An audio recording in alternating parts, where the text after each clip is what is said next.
അർഹത നോക്കി വേണം ദയ കാണിക്കാൻ, അതിന് ഫലമുണ്ടാവും. അർഹത നോക്കി ദയ കാണിച്ചാലേ അതിന് ഫലം ഉണ്ടാവുള്ളൂ. അല്ലെങ്കിൽ ആളുകൾ അത് വെറുതെ ദുരുപയോഗിക്കുകയുള്ളൂ. ആളുകൾ അത് ചീത്തയാവാൻ ഇടയാവുകയുള്ളൂ.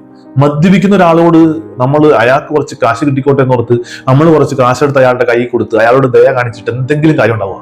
അയാൾ വീട്ടിലെ കഞ്ഞി മേടിച്ചു കൊടുക്കാൻ, അരി മേടിച്ചു കൊടുക്കാനുള്ള കാശായിട്ടൊന്നും ഉപയോഗിക്കില്ല. അയാൾ വെള്ളം അടിക്കാനേ ഉപയോഗിക്കുള്ളൂ.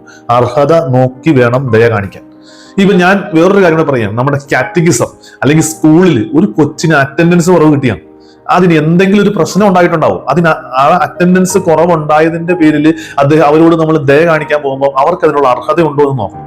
എന്ന് പറഞ്ഞാൽ എന്തെങ്കിലും ഒരു അബദ്ധം പറ്റി അറ്റൻഡൻസ് പോയതാണ്, അല്ലെങ്കിൽ മനഃപൂർവ്വം ഉഴപ്പി അറ്റൻഡൻസ് കളഞ്ഞതാണ്. ഈ മനഃപൂർവ്വം ഉഴപ്പി അറ്റൻഡൻസ് കളഞ്ഞവരോട് ദയ നമ്മൾ കാണിക്കാൻ പോയാൽ അത് നമ്മുടെ കാറ്റഗിസം ഡിപ്പാർട്ട്മെന്റിലുള്ള മറ്റു പിള്ളേരെ എല്ലാവരെയും ബാധിക്കും. സ്കൂളിലായാലും അങ്ങനെയൊക്കെ തന്നെയാണ്.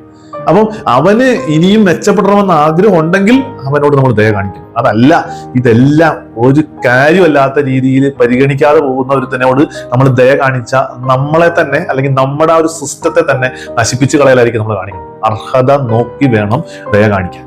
മനസ്സിലുണ്ടാവട്ടെ. ഈശോ നമ്മളെ സമൃദ്ധമായിട്ട് അനുഗ്രഹിക്കട്ടെ.